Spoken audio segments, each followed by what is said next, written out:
Order of the court. I'd like to call to order the regular meeting of the Board of Directors of Joshua Basin Water District for Wednesday, August 1st. Please rise for the Pledge of Allegiance, and Mr. Flown, would you lead us? I pledge allegiance to the flag of the United States of America and to the republic for which it stands, one nation, under God, indivisible, with liberty and justice for all. Okay, determination of quorum. Well, Director Sloan.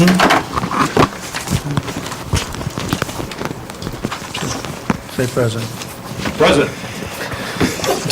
Is that you? Director Leckman. Present. Director Johnson. Aye. Director Unger. Here. Madam President, you have a quorum of 4 of the 5. And Gary Hunt is Well, I know that be here shortly. his house was in great danger up in Idlewild, and it was saved. Okay. It did not burn, it burned to a property south of him and stopped. So, and his wife was here because it was right there. So he may be doing other things, so he's had a lot on his mind. So he has an excused absence, okay.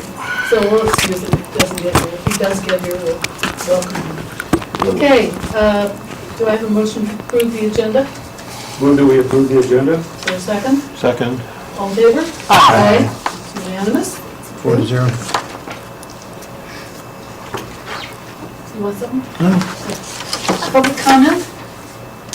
This is the time set aside for public comment. You can make public comment? No thanks. If there's no one going to make one, then I'm not going to read it. Can I do that, Gil, if there's no one going to talk? Yes, you could. Thank you.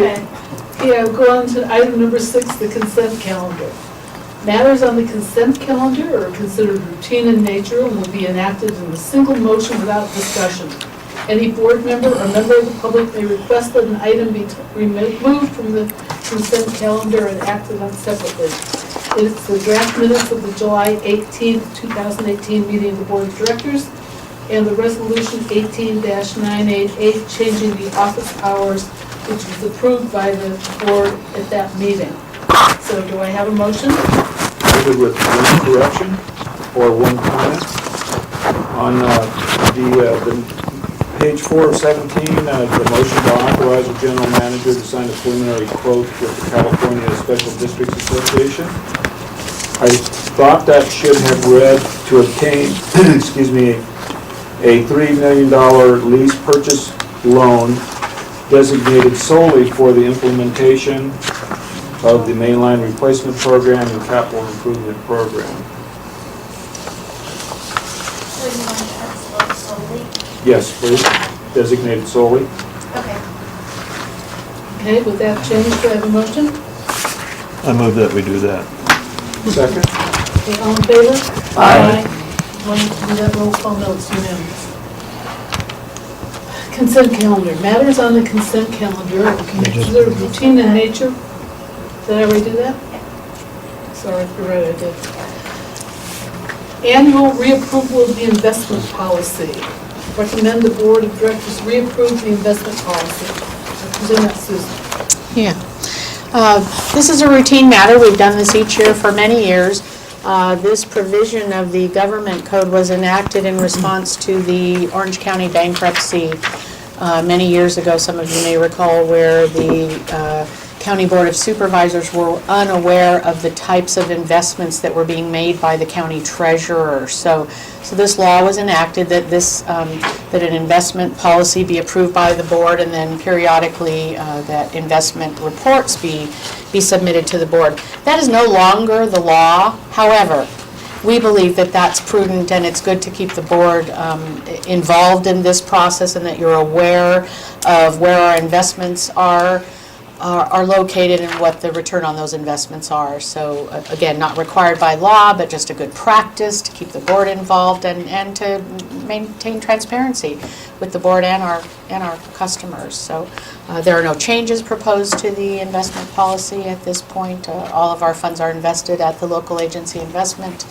fund with the state of California. So I can answer any questions. Okay, are there any questions from the board? Odd this came up in ours tonight because I was at the Mojave meeting last week, and this had come up for them.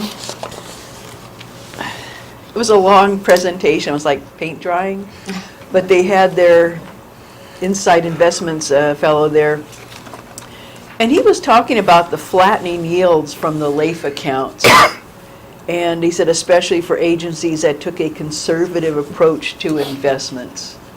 And I know that's always been how we've been, I think most people probably have, but this, after a long presentation, the board was kind of quiet, and Jim Ventura had, kind of commented on that.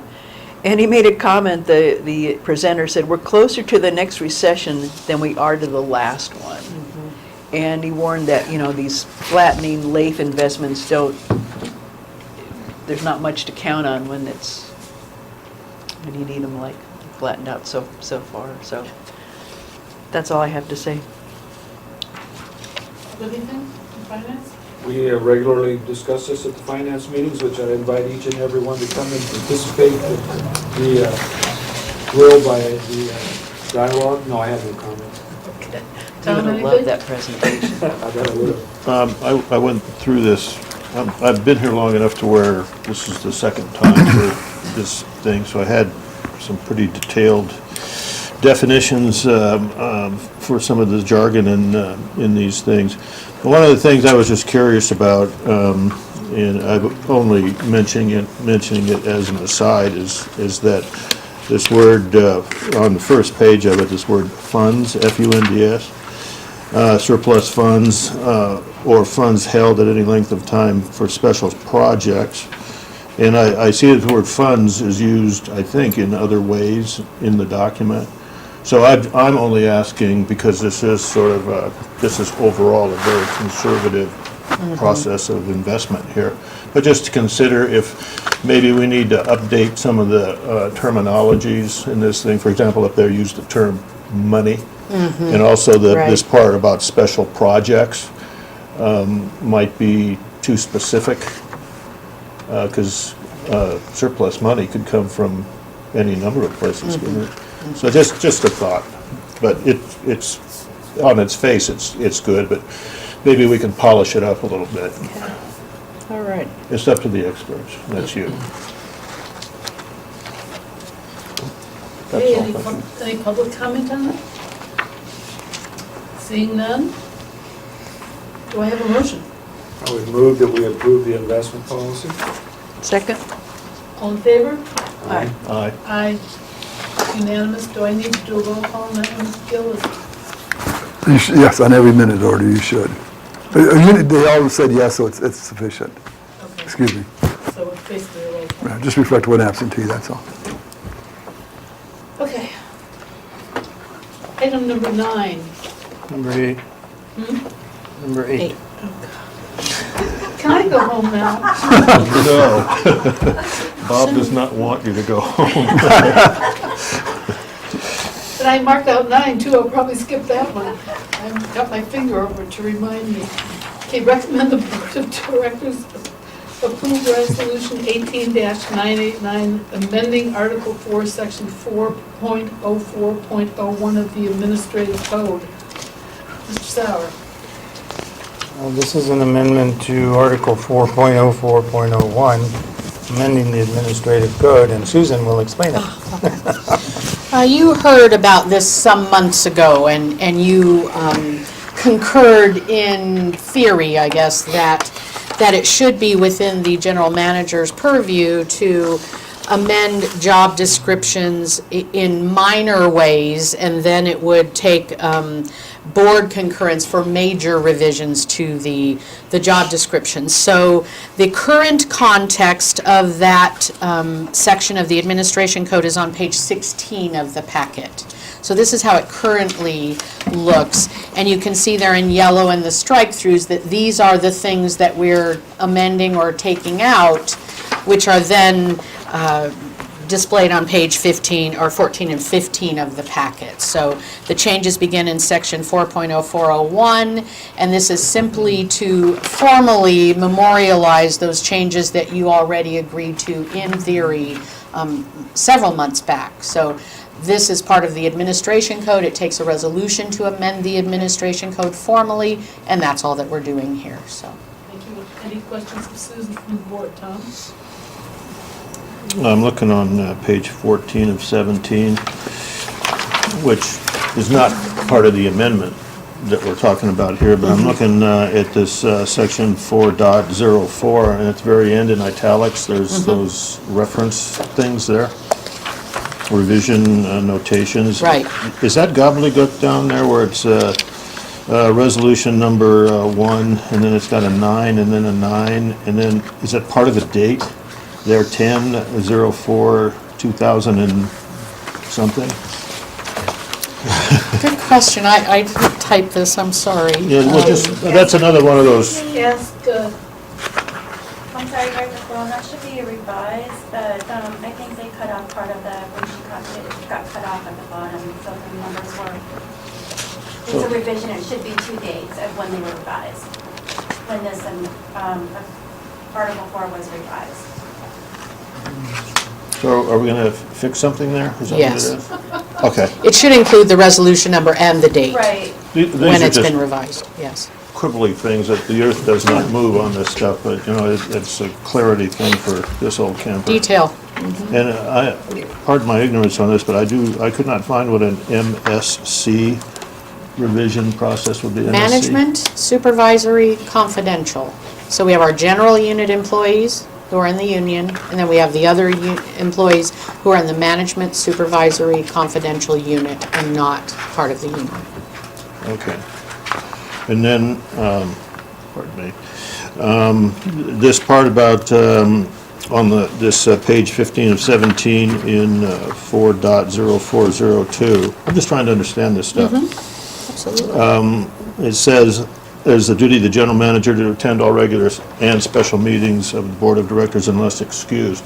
Would he be excusing himself, or would somebody else excuse him, or is that done in some sort of a statutory way? Not a statutory way. Yeah, wrong word, I think, but He goes to the president and asks to be excused. this one? That one. Okay. Not the US president, yes. No, just for clarity. and usually since he's bigger than I am, I say yes. Thank you. Okay. Anybody else? Well, in the name of quibbly, on page 16 of 17, where you do have some the items that are highlighted and scratched out, you should take out the comma after the word scope and scope in minor revision and major revision. Yeah, that's a grammar thing. Okay, they got it. Right, Susan? Mm-hmm. Any other quibbly things? Go on, Bob, your turn. Actually, I'm fine with this. The only thing I would ask is that sometime after the election, that we might have a workshop on the administrative code. The only objection I have is we're sort of piecemealing a lot of this, and I would like, after the elections, to have maybe a workshop day, invite the public or whoever, but at least for the board, so we could sit down and see how everything has been tracking here. So just a comment, please. So we mark that sometime in the future. Are we looking at codifying that in? The admin code would be part of the codification, yes, Okay, absolutely. so would you want to do this before or after? We can do it, we can do a workshop on the administrative code. Okay. Yeah, no problem. Yeah, because having a codified. good idea. Codification would take several months. Yeah, and that is a process that would never end. You know, Yeah. you will continue to make changes after you Right. codify, so, you know, Of course you it- will, yeah. get used to, you know, the process. It's whether before or after, either way works.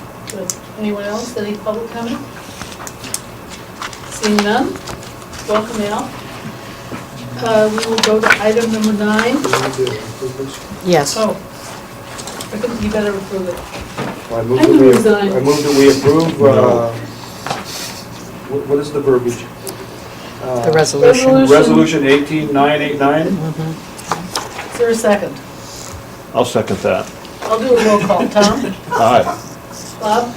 Aye. Aye. Okay, so, and I'm an aye, 4-1, or 4-0. Anything else before I move on to the next one? Number 9? You're having far too much fun back there, Bev.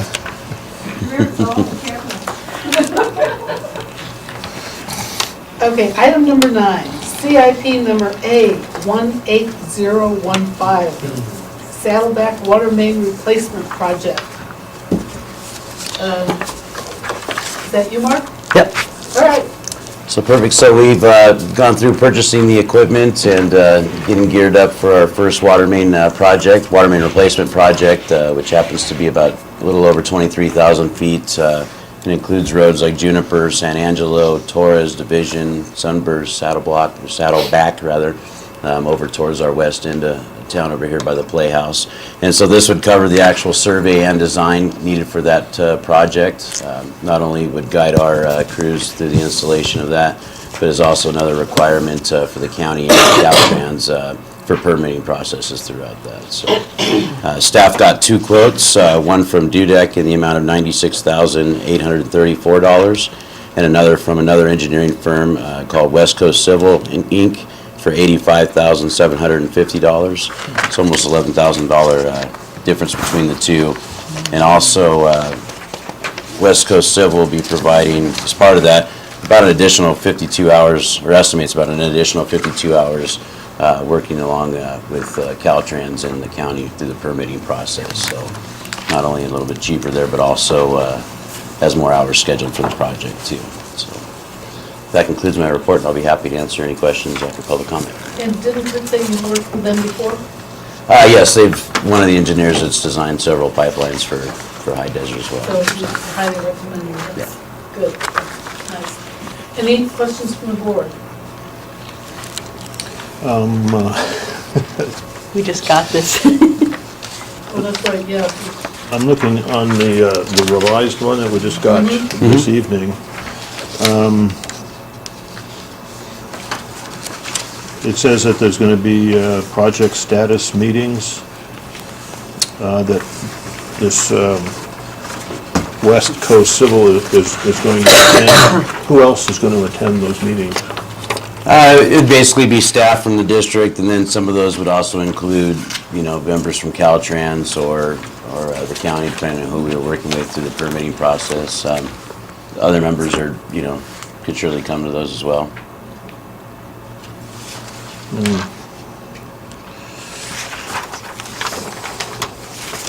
Anything else? I think I have one more nesting in here. Okay. These monthly invoices that are going to be submitted, is that for, and who are they submitted to? Us, Is that going to be invoices for what West Coast Civil Incorporated is going to do, or is that invoices for the cost of the project? Type in Progress. yeah, just, project? Progress billings. Percentage of completion. But in other words, that's jargon to me. for what West Coast is actually completing. Okay, not what, in other words, it's not going to be show an invoice for pipe that we bought? No. Something like that? Okay. Just for the survey and design. Okay. Subcontractors. There's a part in here about, I have it up here,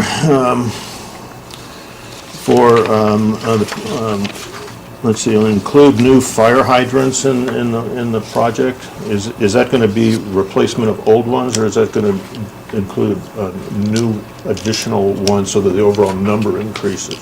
It'll be the overall number increasing as well. So the old ones, the ones that are in place now, would get replaced, but then also a lot of the neighborhoods aren't up to current county fire standards with the placement of those, so we'd be adding to that to make sure that we do meet that. Does the fire department then participate in deciding on the placement or the number of these? There's a standard that we follow, basically, that they use, so. I bring it up because fire flow is always part of the rationale for Sure. our improvements in this stuff, going to an 8-inch pipe instead of a 6, and obviously placement would be part of it too. Thank you, ma'am.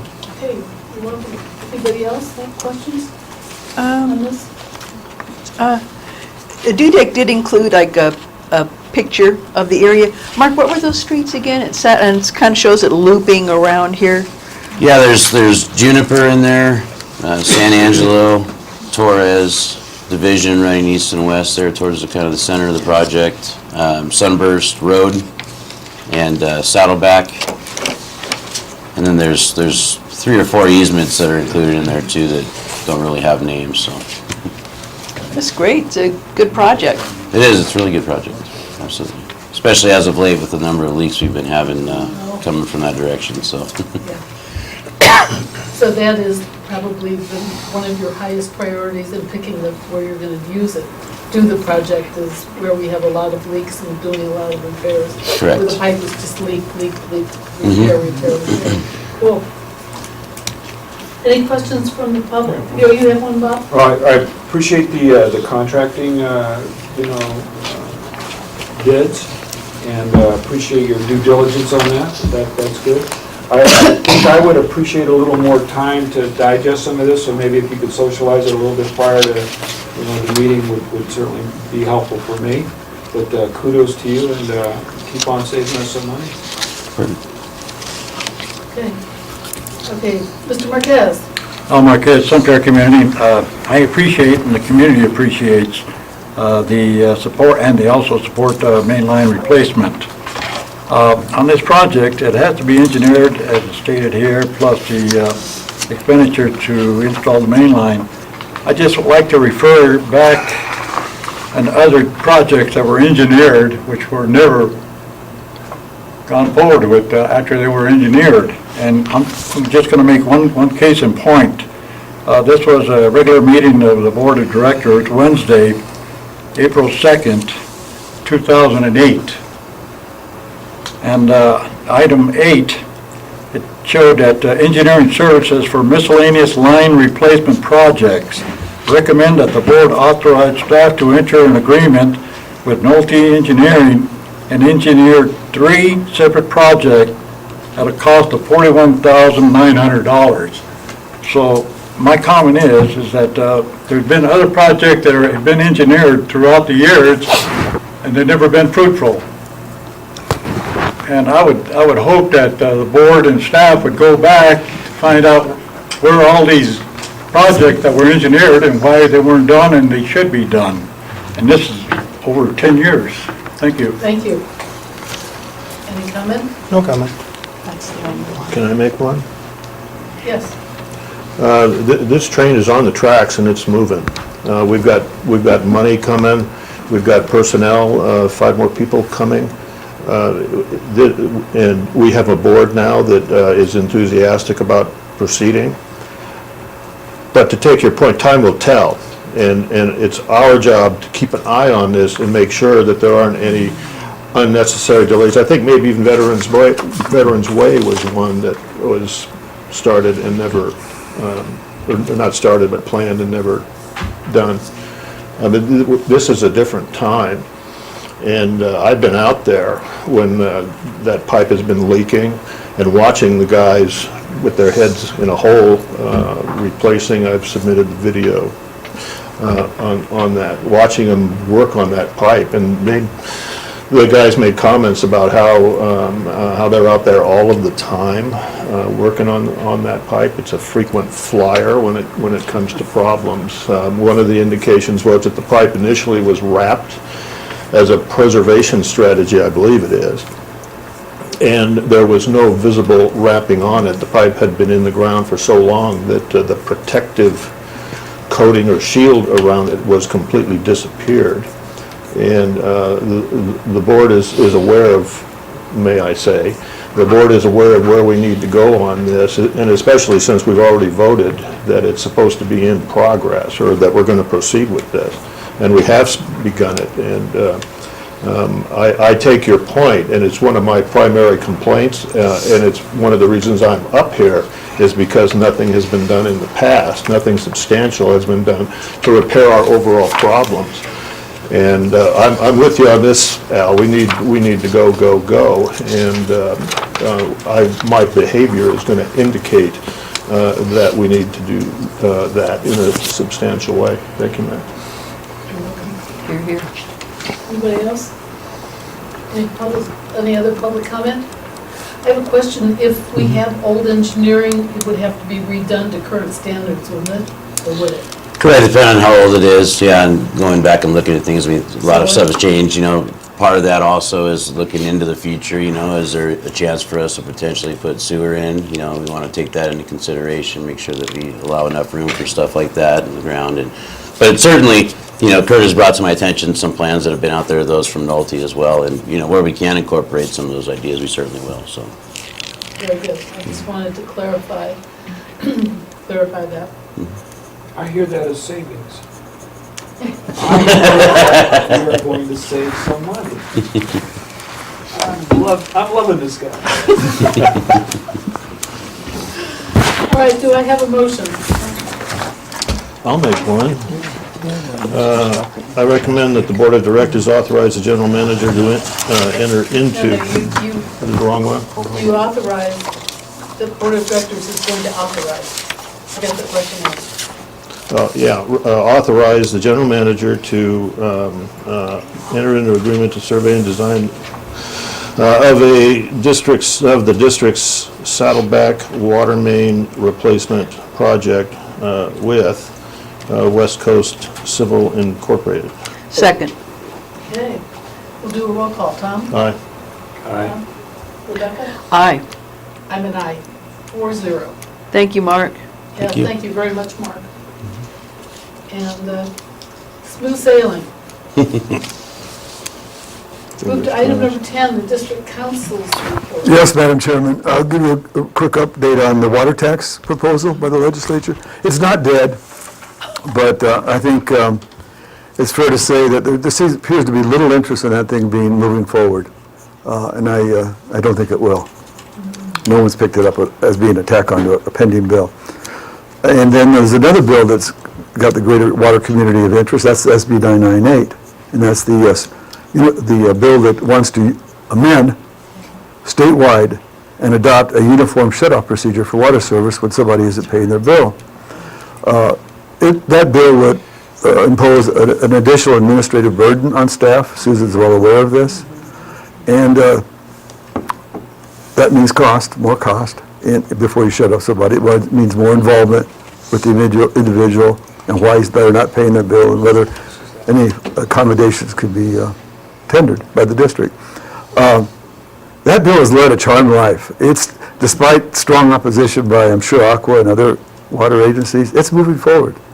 But what may kill the bill is that somebody recently brought up a 218 issue because that bill does contain some waivers of reconnection charges, some financial accommodations, if you will. And that's going to be, anytime a Prop 218 issue is raised within the context of this bill, it usually slows down the progress substantially. So it may be a bill killer, actually, this issue. But it's an issue of great interest to those that really work day to day on this issue.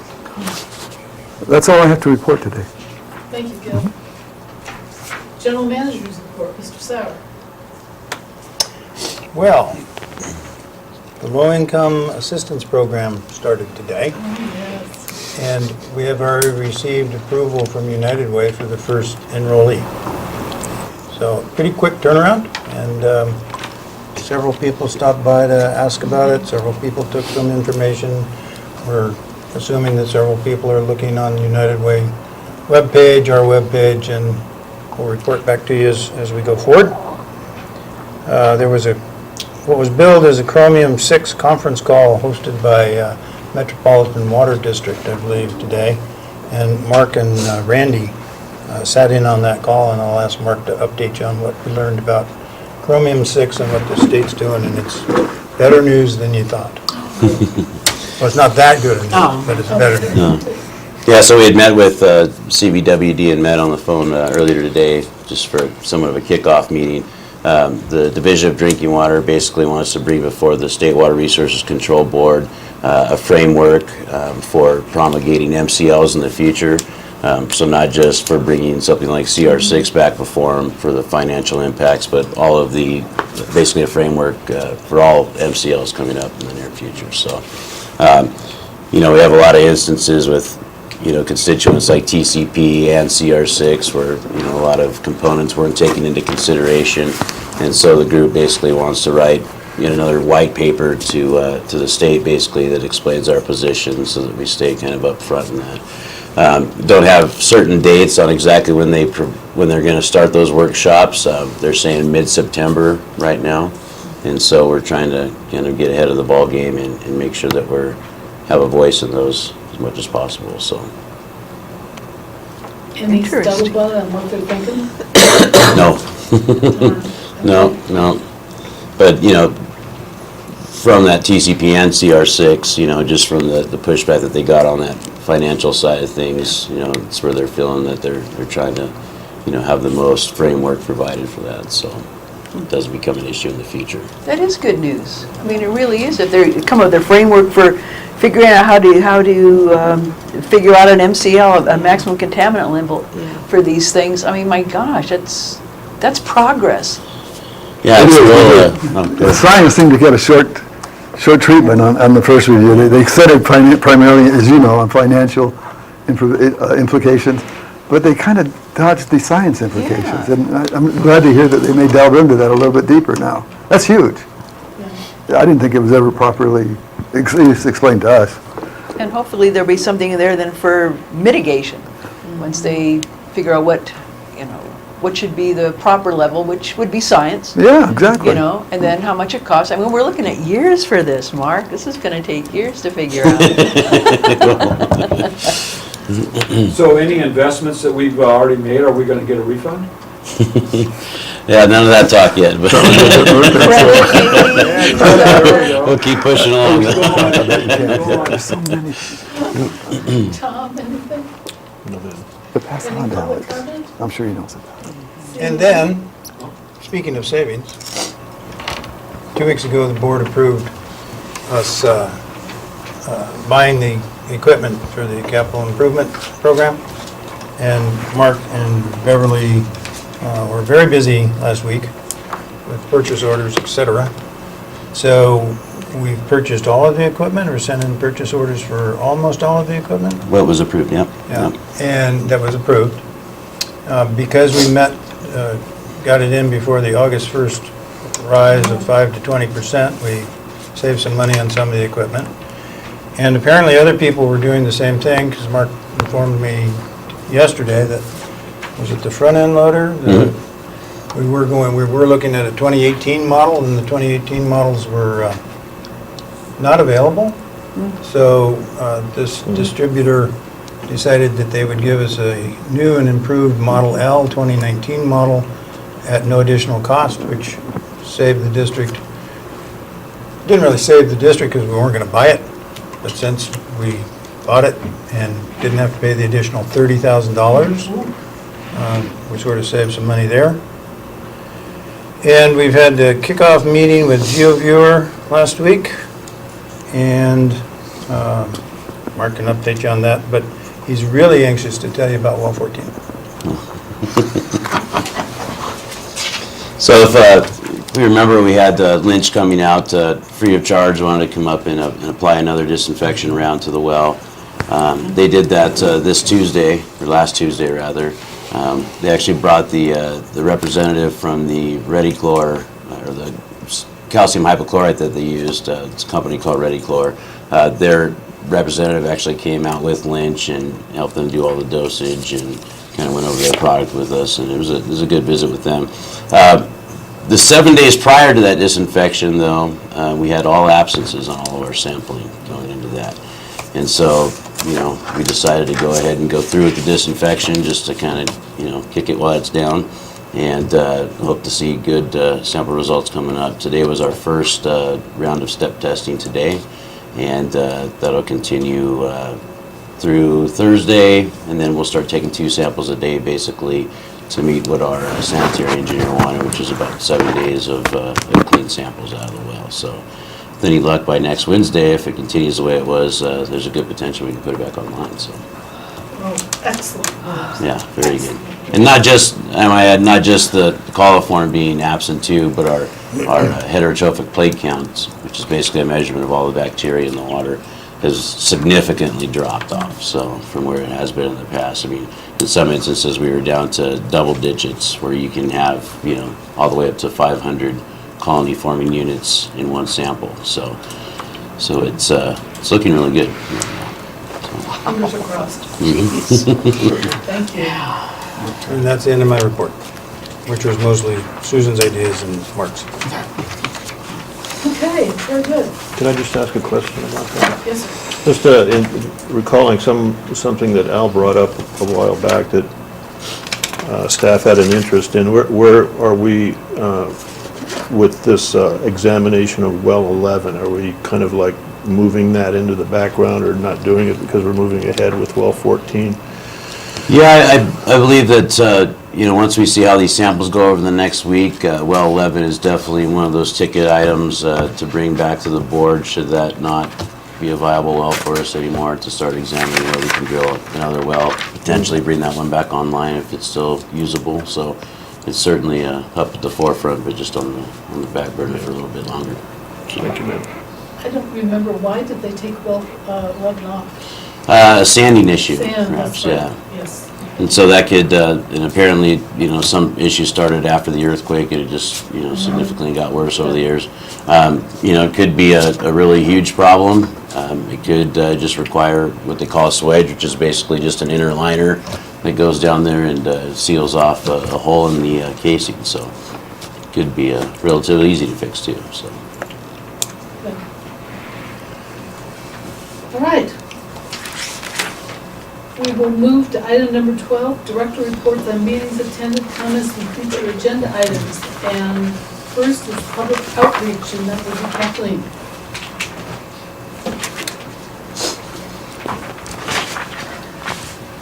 Okay, today was the Legislative and Public Information Committee meeting, which I would say was a whirlwind of information. I had 18 agenda items. General Manager said he had 30, but it was busy. I have 3 to share with everyone right now that are of importance. I want to begin with the Low-Income Assistance Program. I want to add to it, I did speak with United Way later this afternoon. They are not getting slammed the way they did initially. We theorize maybe the entire desert isn't applying for water assistance program since that ad went out initially when you voted, and it is now been targeting more just Joshua Basin Water District customers. We're thinking that may be what it was, because they are getting activity, but they're not getting slammed the way they did initially. My big news, we have scored with a project with the radio station Kicks Hot Country, which is 96.3 up here and 92.3 in the low desert. So it's a huge region. And because they do and are required to do public service announcements of all sizes, levels from everywhere, they wanted to focus on local ones that would really impact their listeners. We are writing and scripting and producing for free. Do you like that? For free. Keep it. Emergency water information that is applicable to everyone. And Joshua Basin Water District is listed as the sponsor, and we are taking them step by step. It airs 5 times a week. They are 1-minute segments, and each week is a new episode. And we are right now in the first episode this week. Next week airs the second episode, and the times rotate between 7 a.m. and 7 p.m. And they just want to hit everyone that way. So this is pretty exciting for us, and it's an open-ended. They want to see how it works, but they like the idea of using a more localized PSA. So it's great opportunity after what we've gone through with public. And right now I am focusing on just water storage. Do you have emergency water? And it will progress to where then how to treat your water that is in storage. But pretty exciting opportunity, and we're moving forward with it. And the farmers market for August, the theme, we are promoting the Water School 101 again, and it coincides with everyone getting ready to go back to school, so it's appropriate. If you have not done the Water School, I encourage everyone to do it. You go to www.jbwd.com. It's right on the home page. You click on the Water School 101 button, and after you successfully complete the program, you get a free conservation bucket full of wonderful gadgets to help you save water, and that helps you save money, and you get it right away. So do it. I know some of our board members are anxious to try it out. So thank you very much for your time. Thank you. Before you go, do you want to talk about the Public Information Committee meeting this morning? Well, there was a lot of stuff we covered. This was like right now. The other stuff I can bring up at the next meetings in pieces because they're not as time sensitive. Okay? All right. Okay, Mojave Agency, Water Agency Board of Directors, that would be Rebecca. Yes, I went to the Mojave Water Agency board meeting on July 26. All the directors were present. And I noticed that their public comment instructions allows comment on agenda and non-agenda items, although of course no board action taken on non-agenda items. I thought that was kind of interesting. There was a couple of long presentations. One was, on the investment portfolio. Another one was given by State Contractors, Inc. Mojave is among the 29 California water contractors that have these state water projects. It's supported by the state contractors. They act as translators from and to the DWR. They represent their members on issues like water supply, environmental, legal, stuff dealing with water rights, water transfers, energy, science and technology, audits, contracts, and the Water Fix project. One of the consultant noticed, that the members are having challenges from aging infrastructure, as well as changing technology, regulations, and the security of their water systems, and keeping an experienced workforce. These are things that we've been dealing with here. He said that the 2018-19 priorities are upkeep and safety of the California aqueduct. He noted that oil pipelines cross it in many places. Dam safety, certainly there's still, Oroville is still a huge project. Fires happening right now. Subsidence at the San Luis Reservoir, which is kind of now in the State Water Project loop, and we get some water from that, as well as seismic vulnerability throughout that whole State Water Project system. The board voted 7-0 to an agreement in principle for a contract amendment with the DWR, Department of Water Resources. Their CFO, Kathy Kortner, she emphasized that the importance of Mojave being able to do these water transfers, quote, is key to solvency for them as their DWR costs continue to ramp up. She says these water transfers will allow Mojave to sell water that is available, beyond what they need to supply locally. She also noted the agency could be both a buyer and a seller in the same year, purchasing water for storage in some years, selling it later would give some financial flexibility to Mojave. And the board voted 7-0 with no discussion to place property liens on delinquent assessments for the Mojave Basin Area Water Master on the 2018-19 tax rolls. The liens have been noticed by certified mail, and the total lien amount was $46,523.85. It included charges for unpaid administrative and biological charges, replacement water, and what they called makeup water. Some of the liens included a school district, the Atchison, Topeka, and the Santa Fe Railway Company, various LLCs, and even some individuals. And that was that meeting. Mickey, you going to talk about the Pipeline Commission? I am. Okay, so we had the Pipeline Commission, was it yesterday or the day before? Monday? A couple days ago. And I actually asked Jim Ventura to give me a recap.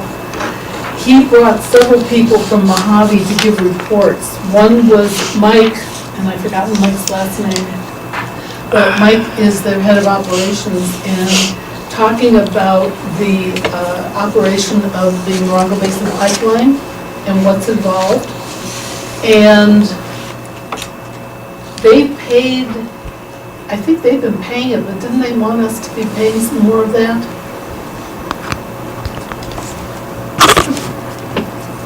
Not that I've heard of. Okay. Oh, they want us to pay from the turnout, right? Yeah, we've taken over responsibility for the pipeline from the turnout. Anyway, there's quite a bit of maintenance that goes on with that pipeline. And actually, he said that several years ago, we paid all those costs for the ID pipeline, but they negotiated those costs so that MWA is not paying for them. The other thing that was interesting is they talked about different entities that want to become part of the distribution system from that pipeline, Lucerne being a biggie, and there are others. And we have made the comment before that we paid for that pipeline, and somehow it has to be equitable, and I think that they really are very aware of that. I don't know how they're going to solve it, but they will, whatever it is, they will have some input on how they do that. And then, bad news for us, Katie's is a done deal as far as they're concerned. That it's pretty much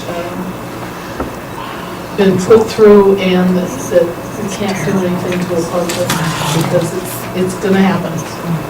So that was the Pipeline Commission. Anything else you remember? That was a great meeting. They brought so many materials. One thing I remember that Mojave's general manager, Tom McCarthy, said was that, and I didn't bring the map, but there's the conveyance pipeline is the important part of the Cadiz scheme.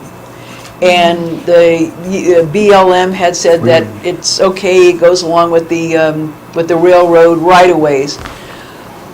But Tom said, but if something happens and that doesn't go through, either they can't build it or something falls through on that, he says the project is dead. He says no one will want it then. And what they want to do, their idea is to take from 30,000 to 50,000 acre feet out of the Cadiz aquifer, get it into that conveyance pipeline, send it down to Lake Matthews, water in Orange County. But then also, that conveyance pipeline now would be a straw that they could also suck water out of the Colorado River pipeline. This is because it's hooking up the Colorado River pipeline. And then somehow that they would recharge that aquifer. And it's just, it's a crazy scheme. Yeah, it's really crazy. Their scientists and USGS are nowhere near the same numbers. I mean, the amount they say is recharged every year doesn't come close to what USGS says. And they've gotten away with it. And I'm not going to say anymore. I've been opposed to it from the beginning. And one more thing Yes. that Tom would have liked, they talked about, was it a pipe? It was on one of the turnouts for the pipeline, and it was cracked. They saw water seeping out from under the block fence, and there was I guess the casing had cracked, and Tom McCarthy, the guy was giving him You're talking about the Mojave pipeline. Yeah. Ours. Yeah. And Tom says, oh, why don't you go back and talk a little bit about what it took to fix it. It was a hole that was 24-inch diameter. And the guy said, most people, your shoulders, for a guy, are a good 24 inches. So he had to get the smallest guys to get down in this hole with a welding torch. And he could only go in there for so long. They had to pull him out. It was hot. He was getting burned. But I thought, wow, you have liked that. You would like the finance I wish I had a video of discussion. that. I know. They just showed the outside of it, and it wasn't like. But it was really, it was a great meeting. It was over at Bighorn. Yeah, because actually, and Jim wants to take the credit for having brought in people that would give us this educational stuff. It was really quite good. And they gave us nice big presentations. I got all that stuff at home. Okay, anything else before we go to future meetings? The Technical Advisory Committee is tomorrow morning, that's mine. Finance is August 8th, that's Vice President Johnson and Director Flowen. Water Resources follows it. That is Rebecca and me, or Gary Hunt and me. And then the Mojave Board of Directors on August 9th is also mine. I'm going to be a busy person for the next week. Good Lord. So with that, I move we adjourn? I have to give the directors a chance to comment Oh. and the public. Oh, taking Mojave's advice? Yeah, I am. Any public comment? Seeing none? Rebecca? I went to the opening of the crisis center, the rehab center, and one of our guys was there, Kelly, who did a lot of he said he did a lot of the testing for the backflow, the fire flow, everything else. He was there as they were, laying all the pipe and hooking up and stuff. It's really nice, and I really hope it will be the help that we really need. It's for people, not so much substance abuse, but psychiatric, mental, whatever. And it's nice inside, and they did a really nice presentation, and that's it. Director Johnson? Just want to say, let's remember our men and women in uniform and our first responders and those that are a little less fortunate than ourselves. And it's summertime, and make sure your animals have lots of water. And if you see any of these folks headed up to the park that are walking, at least might want to stop and ask them if they have water. Because a lot of the tourists I've discovered like to think that they can travel without H2O, not too healthy. Thank you. Director Flowen? An anecdote. I was in the Long Beach area, Cypress, actually visiting some friends that I've known for years, and there's a 4-year-old little girl present there. And I was in the kitchen drawing a drink of water from the tap. And suddenly I hear, "Mommy, Mommy, Tom's drinking from the sink," as if I was committing an infraction of some kind in that house. And it brings to mind that we are aware that a lot of people have no confidence in tap water. Yes. Water from the public, whatever public system they have. I don't even know what it is in Cyprus. But my real point is that when we talk about well 14, which is a frequent topic, or sand in well 11 that we're not using, or any of the standards or warnings about contaminations and all this kind of stuff that we hear from the staff, in particular Mark Bann, is that there is an extraordinary effort to be cautious about what we put into the system that goes into the homes of the 5,000 plus customers that we have in the district. Water is not pumped out of those wells and into the tanks for distribution through our pipes to the public, our friends and neighbors, without considerable caution and effort. And it's an effort that we alone, we don't decide for ourselves what that effort is or the level of the effort that we make. There are laws from all over the place. There's county, state, and federal stuff that we have to comply with, where we have to deliver samples to them, and we have to be responsive to the results of their sampling also. It is a big deal, and that water would not be in those pipes if it wasn't as clean as we can make it. And I drink it. Thank you. And actually, tap water is more highly tested than bottled water. How much, it's, people don't know that. They were thinking like, oh no, that can't possibly be, but yes, folks, it is. Yeah. With that, do I have a motion for adjournment? I move we adjourn. Second. Okay, we are adjourned. By all means.